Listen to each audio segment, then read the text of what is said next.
Evolución cósmica.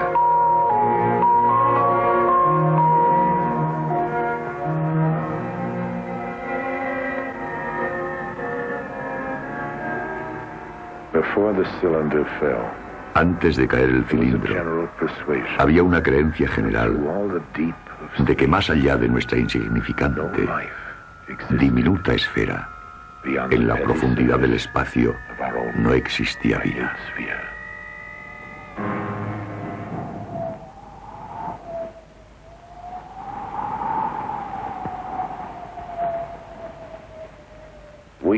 Ahora sabemos que en los primeros años del siglo XX, nuestro mundo estaba siendo observado de cerca por inteligencias superiores a la de los hombres.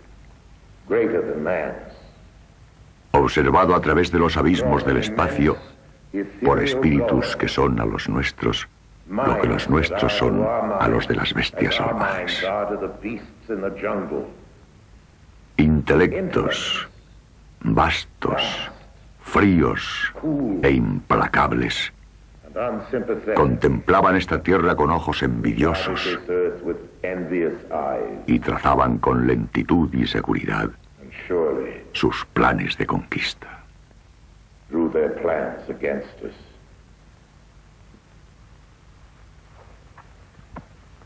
Hola. Soy Orson Welles. Estoy hablando de otro Welles, que no está emparentado conmigo. Herbert George Wells, el famoso novelista e historiador que también fue el gran maestro de la ciencia ficción. Escribió La Guerra de los Mundos.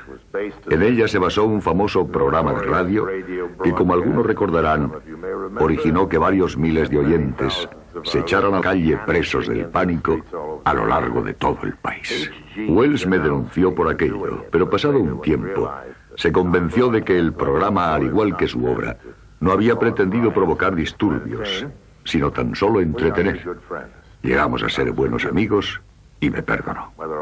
Si toda aquella gente que formó grandes atascos en las autopistas e incluso se dirigieron a las montañas para escapar de los marcianos me han perdonado, es otra cuestión. Así fue. Pensamos que era cierto. Escuchar aquel programa, como nos impresionábamos tanto en aquella época a causa de Buck Rogers y Flash Gordon, fue un enorme impacto. El dueño de una tienda cogió todo el dinero de la caja, cargó su coche de comida y se marchó a las montañas, dejando a su mujer y a sus hijos en casa. Nueva York estaba destruido y ellos se acercaban. Toda Nueva Jersey es un infierno y siguen avanzando hacia el sur. No puedo imaginarme una pesadilla tan espantosa como una forma de comunicación con una tecnología, una civilización superior o más avanzada, si quiere, del espacio exterior. George Wall, biólogo premio Nobel, pertenece al grupo de distinguidos científicos estudiosos del tema de la vida extraterrestre. Todas las personas que aparecerán en este programa, científicos, radioyentes y Orson Welles, tienen una cosa en común. Todos tienen una razón para creer en la posible existencia de seres extraterrestres.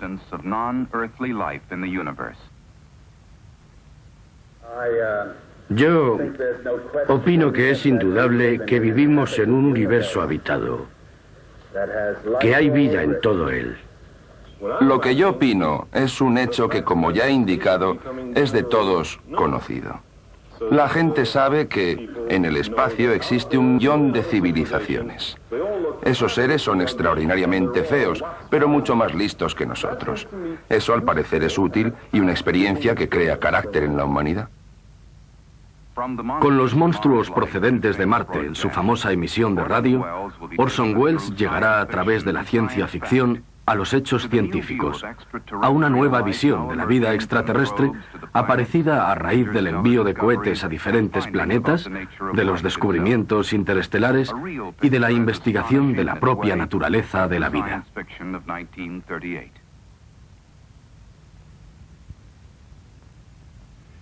Si existe vida ahí fuera, vida inteligente, o hemos llegado a tener noción de que es hostil. Marte es, por supuesto, el dios de la guerra. El planeta que lleva su nombre había de tener intenciones bélicas. En nuestro programa, los marcianos eran tan agresivos y crueles como cualquier ser humano. Algo ridículo si se mira bien. Se les suponía tan malos como a nosotros, con lo peor y más feo de nosotros. Blandían rayos mortíferos en sus tentáculos viscosos y durante algún tiempo, hasta el final de nuestra obra radiofónica, parecieron invencibles. ¿Qué fue lo que les detuvo? Todo ocurrió así, en palabras del mítico profesor Pearson de Princeton, que había sido nuestro comentador. Recuerdo, dijo en su periódico cuando todo había vuelto a la normalidad y el mundo seguía otra vez su curso, recuerdo haber caminado solo por Manhattan y Times Square. Vi a un perro flaco que corría por la Séptima Avenida con un trozo de carne marrón en la boca. Subí por Broadway, pasé por delante de escaparates desiertos y de repente vi una de las máquinas marcianas. Y después, al lado de Columbus Circus, vi una fila silenciosa de esos grandes titanes metálicos, sus cabinas vacías. Sus brazos de acero colgaban indiferentes a los flancos y busqué los monstruos que habían habitado esas máquinas y entonces los vi delante de mí, callados. Del capuchón inmóvil les colgaban los pedazos de carne pegajosa en que picoteaban las aves de rapiña. Extraían tiras de carne marrón de sus cuerpos muertos. Luego, cuando estudiaron los cuerpos en un laboratorio, se descubrió que habían muerto de una enfermedad bacteriológica contra la cual no se hallaba preparado su organismo. Vencidos por las más ínfimas criaturas que Dios, en su sabiduría, había puesto sobre la tierra, por un catarro común. Han pasado muchas cosas desde aquel entonces. Sin embargo, la invasión de Marte, al menos, es algo que no ha ocurrido. Aunque, en cierto modo, nosotros sí hemos invadido Marte. Si no exactamente invadido, sí ha sido observado de cerca, no tocado, pero sí profundamente, muy profundamente investigado. La observación de Marte había comenzado mucho antes de nuestra emisión. Ya en 1938, mucha gente pensaba que podría existir vida en Marte, igual que en la Tierra. Asomados a sus telescopios, los científicos habían visto... ¿Qué? Primero, un planeta que, como el nuestro, tenía dos capas polares heladas.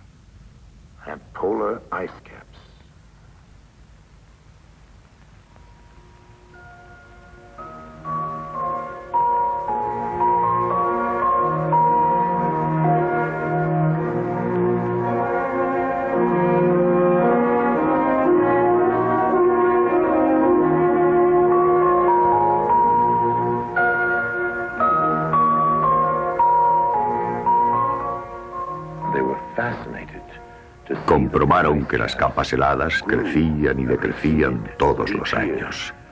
Grandes zonas cambiaban de color con las estaciones. ¿Significaba esto vegetación?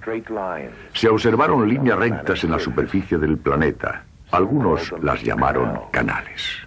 El astrónomo americano Percival Lowell creyó que esos canales marcianos habían sido creados por una civilización tecnológica avanzada. Primero en 1965 y después de nuevo en 1969, la NASA envió naves espaciales que se acercaron a Marte y enviaron datos científicos, incluso fotografías. Esta es la foto 21, roja. Una foto de ángulo amplio, fantástica, es preciosa. Fijaos en esos cráteres. Esta es una vista de ángulo estrecho. Las misiones Mariner supusieron grandes logros para los científicos. Sin embargo, las fotos de Marte mostraron un mundo de total desolación.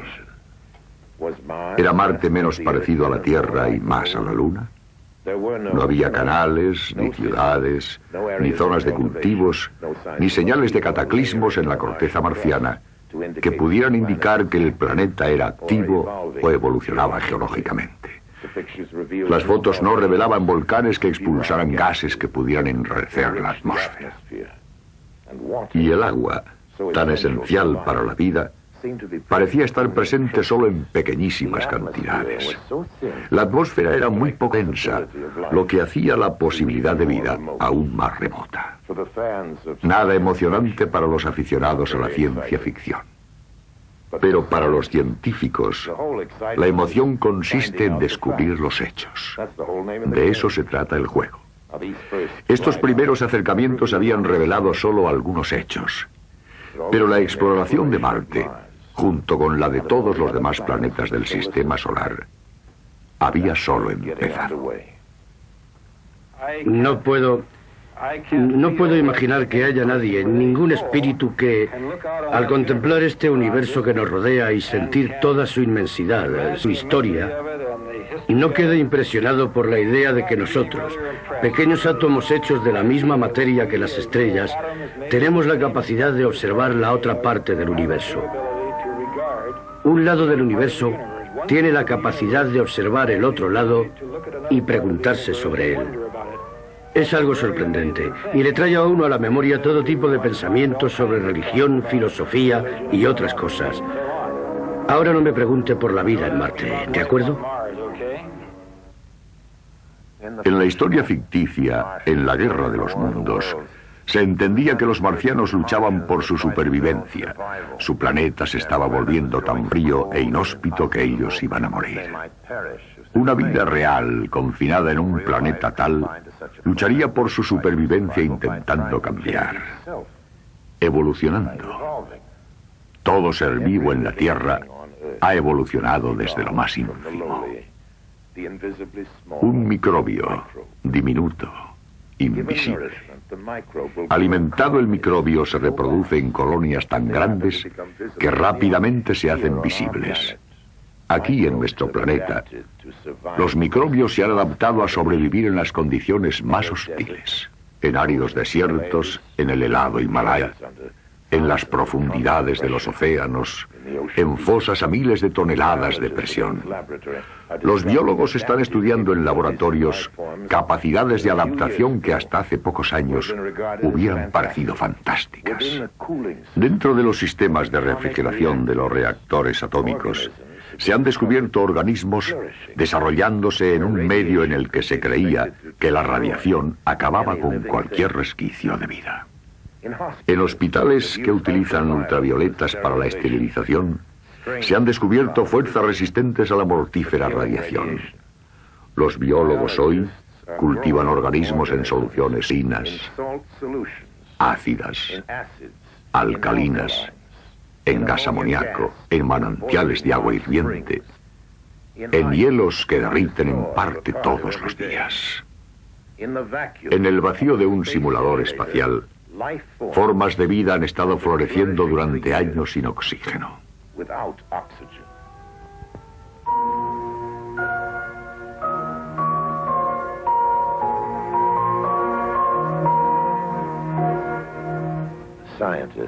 Los científicos están estudiando la forma de desarrollar lo que podría desafiar formas de vida en los planetas y la Luna del sistema solar.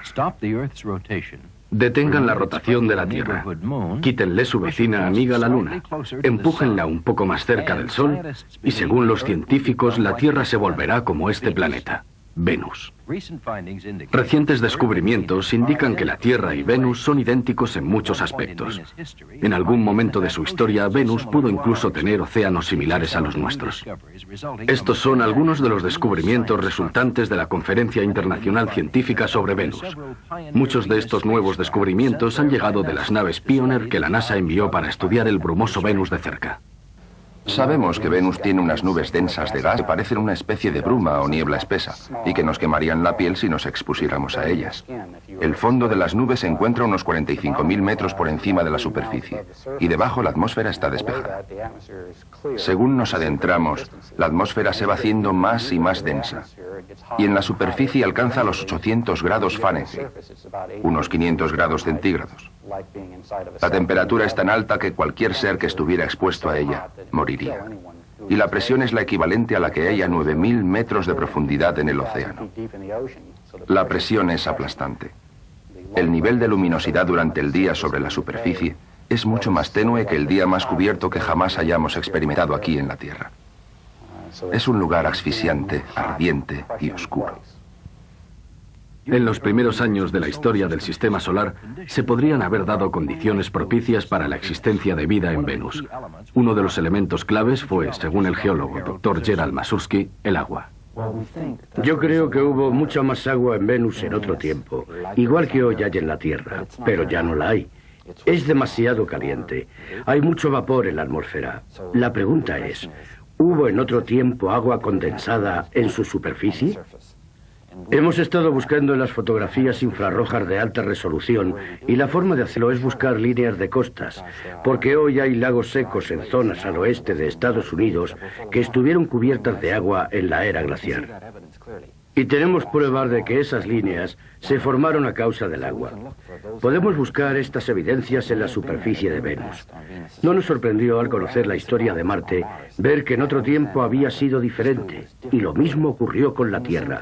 Lo raro sería que Venus hubiera seguido siempre igual. Rayos, volcanes activos, nubes invertidas que producen lloviznas de ácido sulfúrico y una superficie ardiente. Lentamente, pero con seguridad, Bates nos revela algunos de sus secretos. Nuevas informaciones que ayudarán a comprender mejor nuestro planeta en el pasado y en el futuro.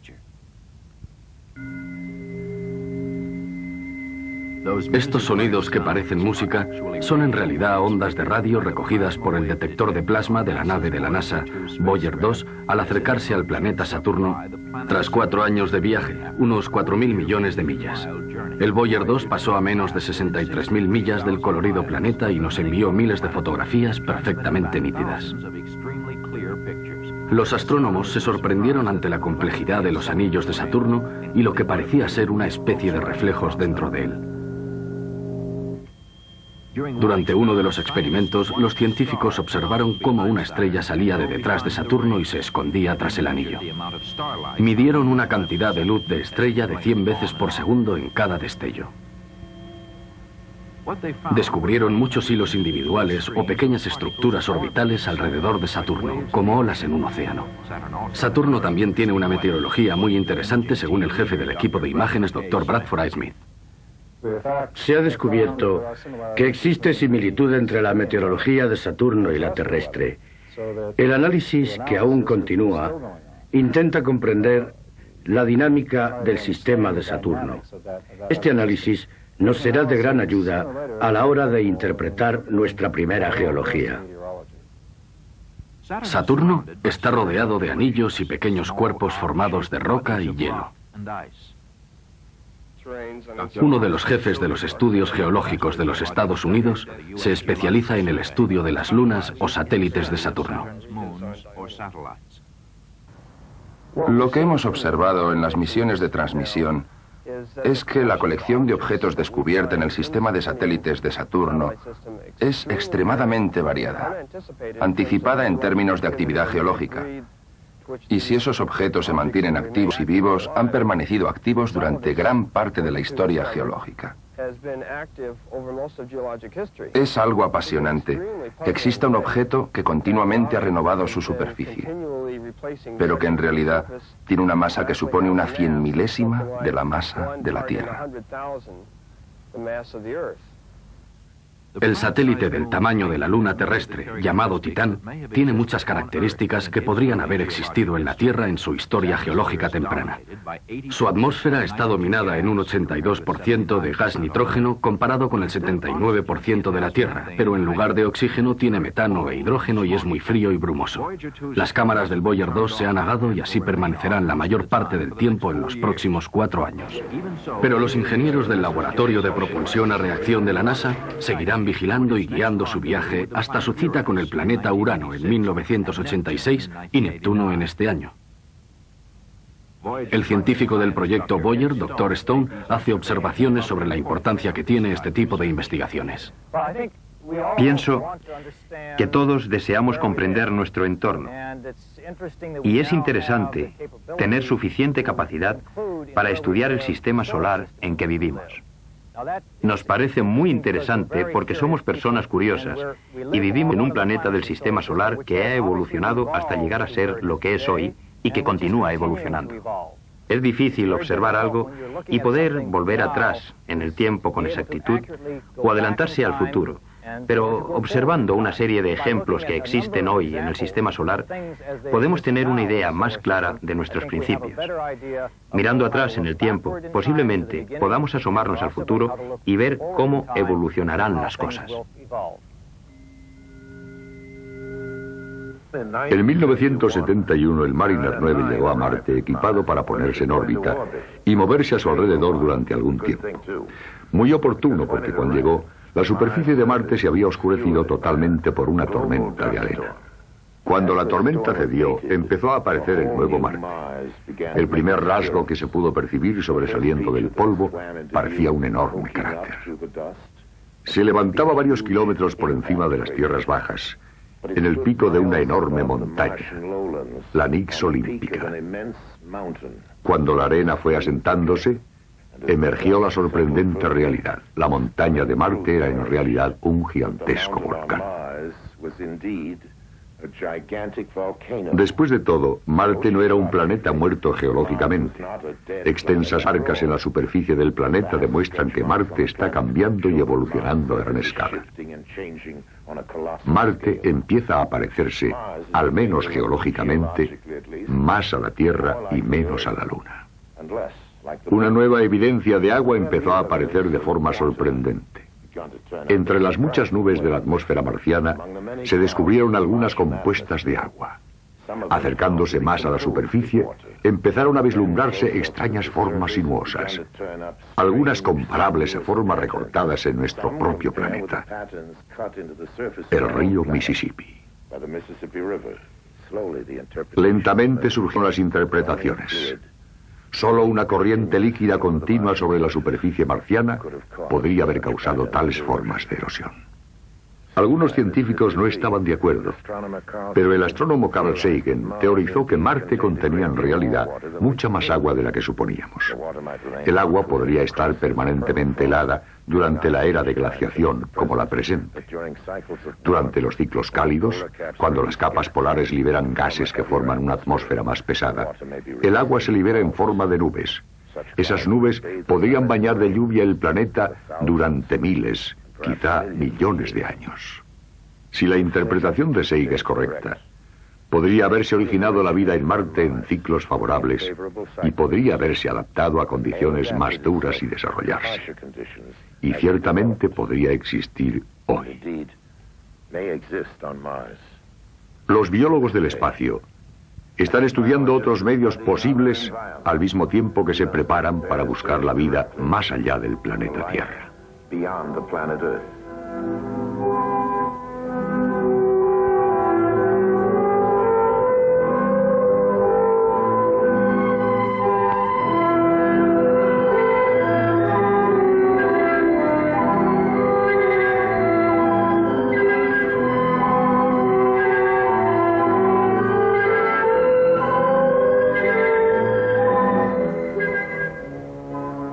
Al acercarse a Júpiter, el Pioneer 10 confirmó que dentro de su atmósfera hay una combinación de gases similar a la que originó la vida en la Tierra. Un segundo Pioneer fue dirigido para que pasara a Júpiter y se acercara a Saturno. Mediciones desde la Tierra demuestran que una luna de Saturno, de tamaño aproximado a Mercurio, contiene atmósfera, agua y, lo más sorprendente, calor. La nave espacial Vikingo se preparó en 1976 para posarse sobre Marte. Llevaba un laboratorio químico automático para tomar muestras del suelo marciano en busca de formas de vida. El descubrimiento de una sola bacteria en Marte o en cualquier otro planeta del sistema indicaría que toda la cadena de evoluciones cósmica, química y biológica funciona en todas partes. En ese caso, la creación de vida en cualquier punto del universo sería más una regla que una excepción. Y en ese caso, podría haber otras civilizaciones inteligentes capaces de comunicarse con nosotros. El impacto que provocaría en nosotros el contacto con otra civilización inteligente, cómo resultaría y qué efectos podría tener, está siendo discutido actualmente por pensadores de todo el mundo. Este simposio en la Universidad de Boston reúne al astrónomo Carl Sagan, al antropólogo Ashley Montague, Chris Desdendal, decano del Colegio de Divinidad de Harvard. El profesor Berendesen enseña un curso titulado Buscando la vida en el universo. El profesor Philip Morrison, del Instituto de Tecnología de Massachusetts, coautor del primer documento serio sobre posibles modos de comunicación con vida extraterrestre, y George Wall, que ganó el premio Nobel en 1971 por su trabajo en fisiología.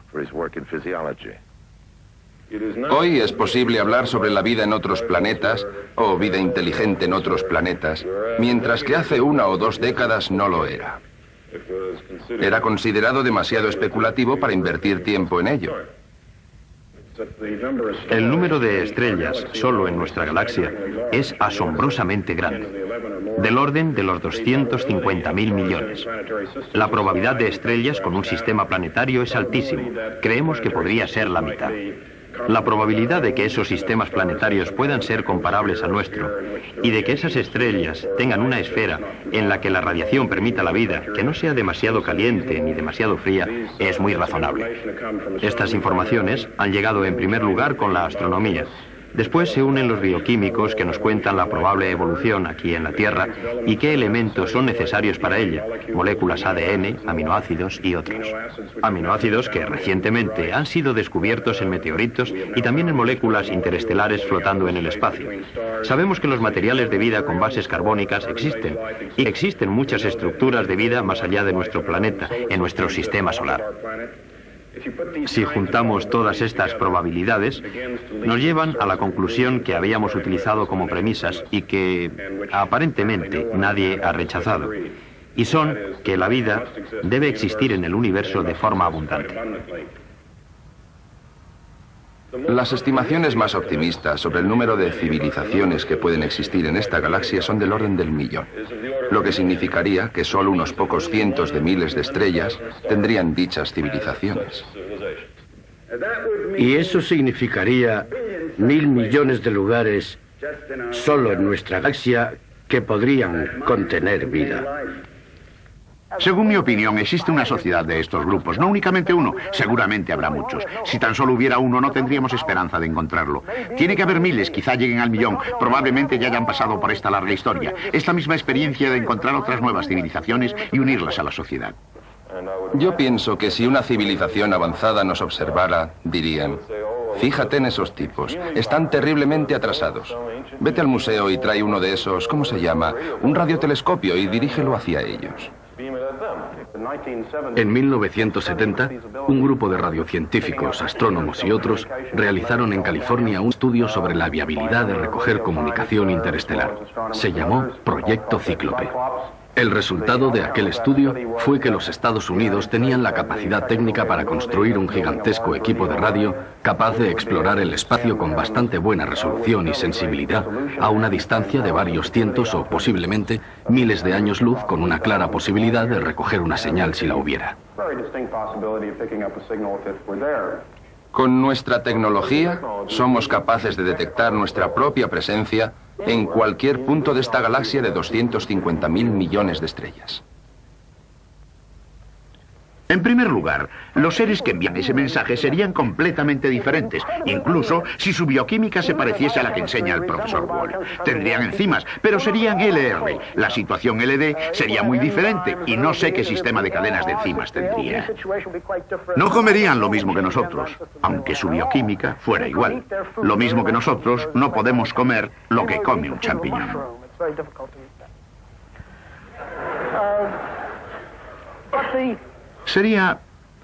Sería imposible comer eso. Creo que habrá dos fases en esa hora final que vendrán en 10 o en 100 años. No lo sé. No lo sé. Cuando un radiotelescopio potente reciba señales deliberadas, es evidente que recibirá un mensaje prolongado en el espacio. Eso podría darse y sería extraordinariamente importante. Se sabría poco de esos mensajes, quizá algo de geografía general e información de la distancia a la que está, a qué estrella pertenecen, dónde está situada, de modo que habrá que ir guardándolo todo en registros, semana tras semana, mes tras mes, década tras década. Llegaremos a tener un almacén enorme de mensajes interesantes y significativos. Y seremos capaces de leerlos, lentamente y a intervalos, porque serán anticodificados. Esto quiere decir que la gente que los diseñe tendrá que pensar con cuidado en cómo hacer el mayor número posible de claves matemáticas para que haya una forma de poder conocer su significado. Creo que lo más importante lo conoceremos después de haberlo descifrado. Una descripción de cómo esos seres, si es que existen, disponiendo de una tecnología avanzada, fueron capaces de crear un mundo en el que pudieron vivir, preservar las cosas bellas y de valor durante un largo periodo de tiempo. Y por fin habrá terminado nuestro aislamiento social y cultural, porque no solo estamos proyectados hacia nuestros países o nuestras pequeñas regiones dentro de este planeta, sino más bien dentro de nuestro sistema solar. Si hay otras decenas de miles de millones de civilizaciones, según indican las predicciones, nos uniríamos a una gran comunidad galáctica. A partir de 1976, pudimos explorar Marte, quizá no ya en busca de pequeños microorganismos. Y después de eso, seguimos explorando otros planetas, otras galaxias, en busca de claves para completar el nuevo patrón que estamos descubriendo. La evolución de evoluciones, lo que nos ha creado a nosotros. Y posiblemente a otros millones de civilizaciones. Es inconcebible que un platillo volante aterrice frente al monumento a Washington y una figura con antenas y aspecto de jugador de fútbol profesional salga de él pidiendo ver a nuestro presidente. Espero que el universo de circunstancias sea más amplio que la imaginación disparada de los escritores de ciencia ficción hace 30 o 40 años. Y estoy convencido de que es así. No encontramos un guía tan excepcional, excepto en el más modesto de los logros, como la llegada a la Luna.